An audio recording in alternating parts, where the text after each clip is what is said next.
Hey guys, it's Scott with Scottie B Cards, and in this video I want to look at the most expensive baseball cards that we have never seen.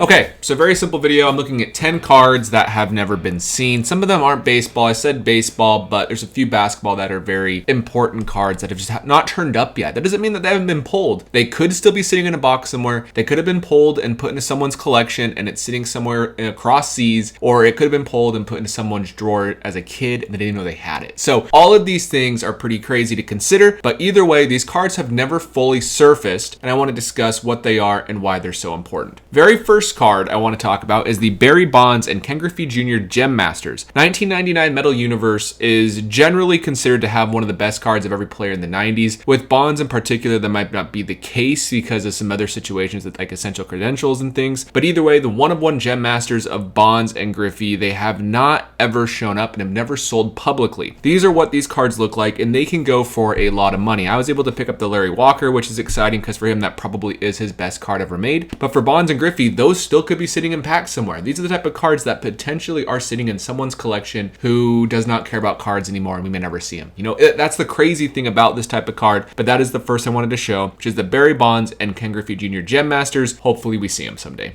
Next up is the Mookie Betts 2014 Topps Update 1-of-1 Platinum Parallel. This is a card I particularly care about because I like Mookie Betts and I like the 2014 Topps Update rookie card. Here is their rookie debut 1-of-1. This is what it looks like with those silver borders. This card has never turned up. Every Mookie collector I've spoken to, they've never seen the regular, this is the rookie debut, but the actual hitting version, that card has not been seen to my knowledge. And it's not been graded by any major grading company, and it still could be sitting in a pack of 2014 Topps Update. There's a lot of that product out there, but at the same time, this card doesn't look that cool. And if you're opening these packs in 2014, there's a chance you pulled the Platinum and didn't even know you had it. Like, I would not be surprised. This particular card is one that could be sitting in someone's closet, a kid who was, got a box for Christmas and pulled that card and had no idea. But either way, that's a card, probably Mookie's very best true rookie card, I would argue, and we've never seen it surface. His 2014 Topps Chrome Update Chrome card. He has two parallels, a black and a gold. No other parallels numbered lower. There's no printing plate of that particular card. It is just those two parallels. So realistically, this is his best rookie card, and we've never seen it surface. Next up is the Justin Verlander 2005 Bowman Chrome Superfractor. I was told this one doesn't exist. It's always hard because there's always someone online who starts a rumor saying they have seen them, but who knows if people have actually seen that card. Either way, this red out of 5, this one did sell for, I believe, $25,000. So you have to imagine the Superfractor is at least a few $100,000, at least $100,000, upwards of a few $100,000. We saw Bryce Harper and a Ronald Acuna Jr. both go for about $420,000 last fall. And we're going to see what the Kershaw goes for because it's for sale right now on Heritage Auction, either Heritage or Golden. I think it's Golden, actually. And that's going to sell. And give an idea what the Verlander would go for. Clayton Kershaw is more collected than Verlander is, but either way, it's a huge card, probably a 6-figure card that we've never seen surfaced. Still could be sitting in a pack. I think it might be the same type of pack that the Billy Butler card is in, so I had to work that into this video somehow. But either way, big card. We've never seen that Verlander. After that, we have a basketball card, and I said there's only a few basketball cards, but this is probably one of the most expensive cards in packs still sealed.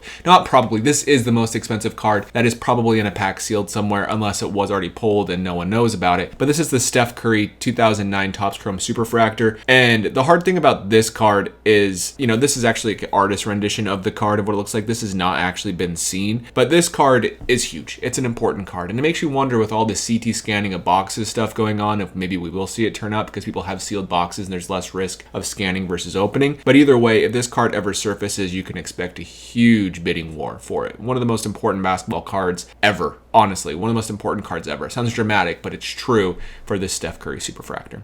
Next up is the Bobby Witt Jr. 2022 Topps Update 1-of-1 Platinum. Someone on Instagram, they actually pulled this debut of Bobby Witt Jr. and sold it when they pulled it. I can't blame him for doing that because it was a debut and Bobby Witt wasn't who Bobby Witt is now when this card was pulled. But either way, the actual Bobby Witt Jr. Platinum 1-of-1 of his flagship rookie still has not hit any auction, hit any Instagram, hit any forum, and actually not been seen yet. So that card, there's a really high likelihood it's still in boxes because there's a ton of this product still out there. So if you want to go Bobby Witt hunting, you can go for a 1-of-1 and open up the 2022 update. Just know the odds are stacked against you, but it's not impossible. After that, we have the Evan Longoria Superfractor from 2006 Bowman Chrome. I think it's 2006 Bowman Chrome. And this one, so this card was a lot bigger a few years back. It was, Evan Longoria is not as big of a name now, but in the 2000s, 2000s, he was a really, really, really big hype prospect as well as superstar, to be fully transparent with you. And this card was chased and sought after. This card supposedly had been pulled. You're looking at it right now, but it actually never had been pulled. This apparently was like Photoshop of someone making a custom. And so this card's still most likely sitting in packs. This is one of the few cards that people really do speculate it is sitting in packs. So this one, you could go open a box of 2006 Bowman Chrome and maybe pull another Longoria. Who knows? Or it was pulled release day in 2006 and just never surfaced. But either way, that one still is missing as well. After that is the Luka Doncic. This is the Prism Black 1/1, his probably best card. I don't really know how basketball considers like the 1/1 or the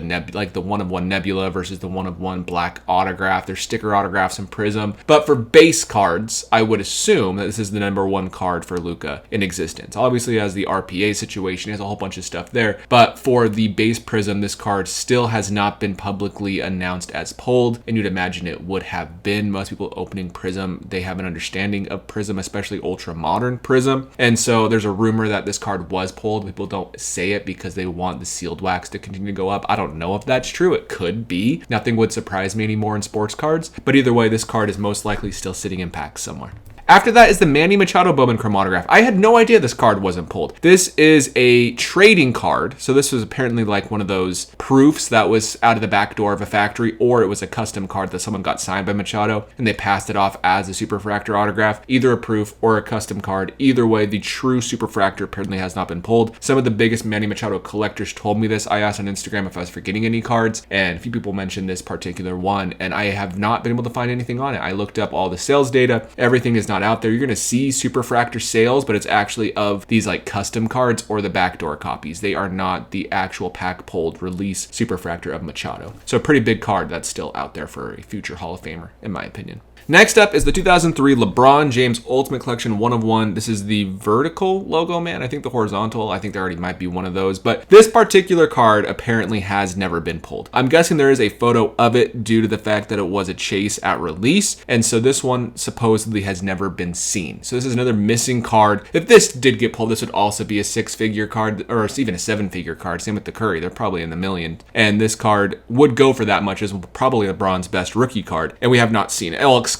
But either way, one of his best rookie cards. It's hard to say. I'm not a basketball guy, but either way, this particular card is massive. It's still missing, and you have to imagine it would be one of the most expensive LeBron James cards in existence. And last card I want to talk about is a Juan Soto Bowman Chrome autograph superfractor. This card exists. You're looking at it in 2 different photos graded by 2 different grading companies. But what you're going to see is this card is altered, and it was actually graded by PSA. So what actually happened, this is it right here. Juan Soto wasn't a huge deal like he is now when he was a prospect. He was not. And then once he started playing, yes, he was. But like you'll see, this was the card. The autograph ran off the card, and it was off center. It got 9 centering. Someone cracked the card out. They wiped the autograph to go for a better looking autograph. They did a really poor job, really, if you look at this autograph. And they trimmed it. They trimmed the top. So actually the top border was trimmed and was graded a PSA 10 by PSA at the time. And then PSA found this scan, and then they bought the card back from the collector who had it, and they reslabed as authentic, altered, and this card is entirely off of the market. So one of the most important modern baseball cards is not available, and we may never see it for sale again. I don't know what PSA's plans are of this card. Kind of crazy they can just buy it back. So it is probably at least $400,000 card compared to the Ronald Acuna Jr. Maybe a little less because it's altered, but I think people understand the baggage with the card, and it's not a huge deal. I don't know. Some people would hate this autograph being taken off, but either way, really massive Juan Soto card that still does not exist. So overall, those are the 10 cards that I thought were huge that are still missing to this day, whether they're in packs, whether they're in someone's collections, whether they're in the garbage and we'll never see them again, is very interesting to consider. Let me know in the comments down below what other cards are still missing and which one of these cards you think could surface soon, and I will see you in the next video.